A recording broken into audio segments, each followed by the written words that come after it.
Okay, so this is how to thread your machine. So imong hilo, ibutang nimo sa spool pin. And okay, closer look. Ako sang ipakita ninyo ang mga thread guide. So mao na itong spool pin. Okay, kini siya nga metal. Muna itong mga thread guide.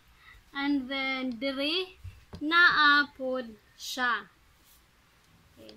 Next is another metal. Kini siya.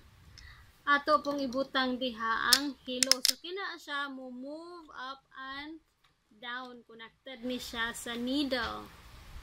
Okay. Sunod, nag-tension, dial. Okay, kining ring diri kana.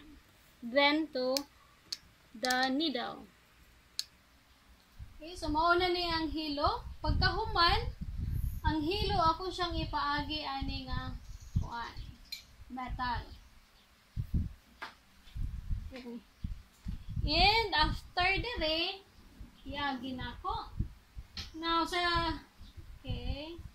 Sunod, ako sa siyang iagi sa tension nay murag kuan diri sa tension dial. After ana, ipaagi nimo ani. Kato nga mura wag up and down ba. Okay.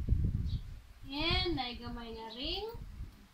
Na pag siya murag spiral metal duol sa needle. And then last kay ato na siyang insert sa needle. Ang hilo, ang babin.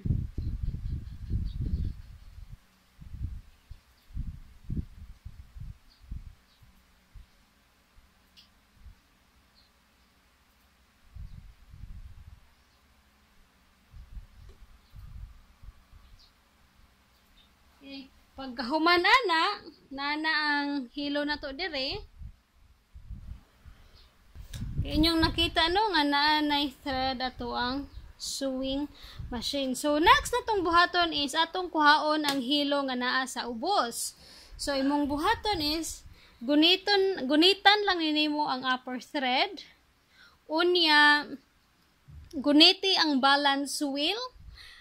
Spin ang balance wheel towards you para mo down ang needle. And then kuha lang gyud ang tod nga musaka ang needle, ang thread nga naa sa ubos.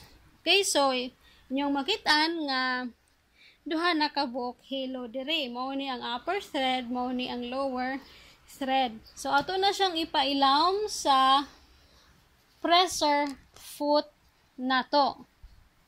Okay, after ana ready na mo nga pwede na mo makatahi.